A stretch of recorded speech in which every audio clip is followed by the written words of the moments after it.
Hello, I'm Sebastian. Welcome to 9 Trees podcast. Today, I will summarize and review the book. Lean Marketing by Allan Dib positions marketing as a practical system rather than a collection of random tactics. Written for entrepreneurs, small business owners, and busy teams, it focuses on getting measurable growth without expanding budgets, headcount, or complexity. The core promise is straightforward: generate more qualified leads and more profit while doing less low-value marketing activity. Dib is widely known for simplifying business concepts into clear frameworks, and this book continues that approach by emphasizing clarity of message, targeting, and repeatable processes. Instead of chasing every new platform or trend, the book encourages selecting a few high-leverage channels, building assets that compound over time, and tracking what actually drives revenue. The result is a marketing playbook designed for real-world constraints, helping readers make smarter decisions, stop wasting effort, and create a reliable pipeline. I will give you key takeaways from this book. Firstly, marketing as a system, not a pile of tactics. A central theme is that effective marketing is built like an operating system, a small number of components working together predictably. Rather than jumping from one campaign idea to the next, the book encourages readers to define the outcomes they want, map the path from attention to inquiry to sale, and install processes that can run repeatedly. This perspective reduces the chaos many businesses feel when marketing depends on constant creativity or last-minute promotions. It also shifts the conversation from vanity metrics to business metrics, such as qualified leads, conversion rates, customer acquisition cost, and lifetime value. By thinking in systems, a business can improve results through small, targeted optimizations. For example, improving a landing page conversion rate, tightening an offer, or shortening response time to new leads. The lean emphasis is on removing waste, activities that feel productive but do not translate into pipeline, revenue, or retention. The system approach also makes delegation easier because tasks become defined steps with clear standards rather than vague marketing busywork. Secondly, clarifying the ideal customer and the irresistible offer, lean marketing starts with precision about who the business serves and why that specific group should choose it. The book highlights the importance of narrowing the target to an ideal customer profile, understanding their pains, desired outcomes, and buying triggers, and then crafting an offer that feels like an obvious fit. This is where many marketing efforts fail. A generic message aimed at everyone creates weak response rates and forces a company to spend more to get attention. With a focused customer, messaging becomes sharper and more relevant, which improves conversions across every channel. The offer itself is treated as a strategic lever, not just pricing. It includes the promise, positioning, risk reversal, packaging, and the proof points that reduce uncertainty.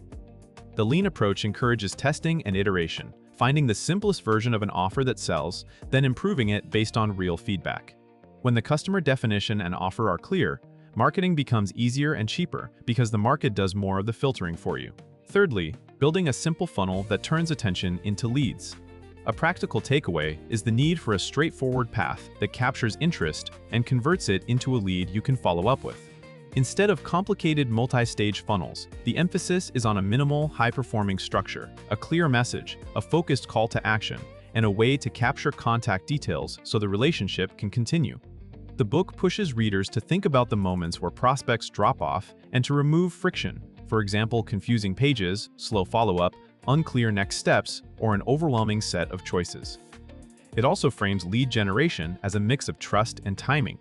Since most prospects are not ready to buy immediately, the business needs a mechanism to stay in touch, deliver value, and re-engage when the prospect becomes ready.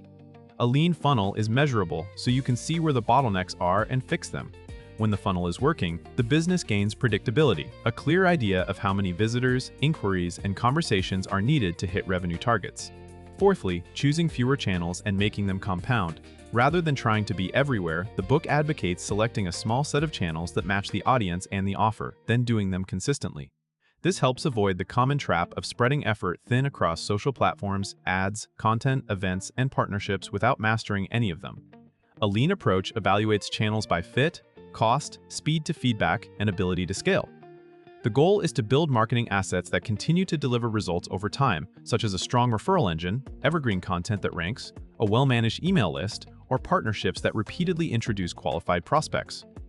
Compounding happens when each marketing action strengthens the next. For example, content that feeds an email list, email that drives calls, and calls that generate testimonials that improve conversions. The book also emphasizes that consistency beats intensity. Smaller, repeatable actions often outperform sporadic bursts. By focusing on fewer channels, a business can measure accurately, improve execution, and ultimately reduce marketing time while increasing results. Lastly, measurement, iteration, and profit-first marketing decisions. Lean marketing treats measurement as a decision-making tool, not a reporting chore. The book encourages tracking a small set of meaningful numbers that connect marketing activity to profit, allowing the business to confidently double down on what works and stop what does not. This includes understanding unit economics, knowing which offers and customer segments produce the best margins, and recognizing where acquisition costs are creeping up. Iteration is presented as an ongoing loop: launch quickly, gather data, adjust, and repeat. The emphasis is on learning fast rather than trying to perfect a campaign before it meets the market. This mindset lowers risk and prevents long, expensive initiatives that fail quietly.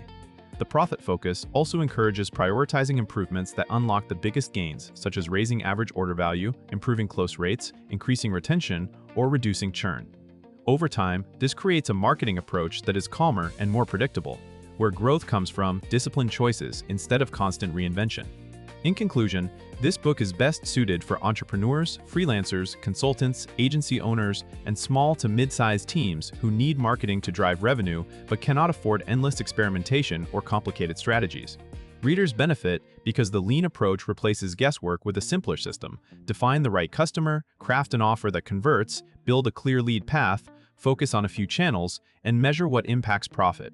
That combination can reduce stress, save time, and create more predictable growth, which improves both business performance and personal bandwidth. It is worth buying compared to similar marketing books because it emphasizes practicality and restraint rather than hype. Many marketing guides push more content, more platforms, and more tactics.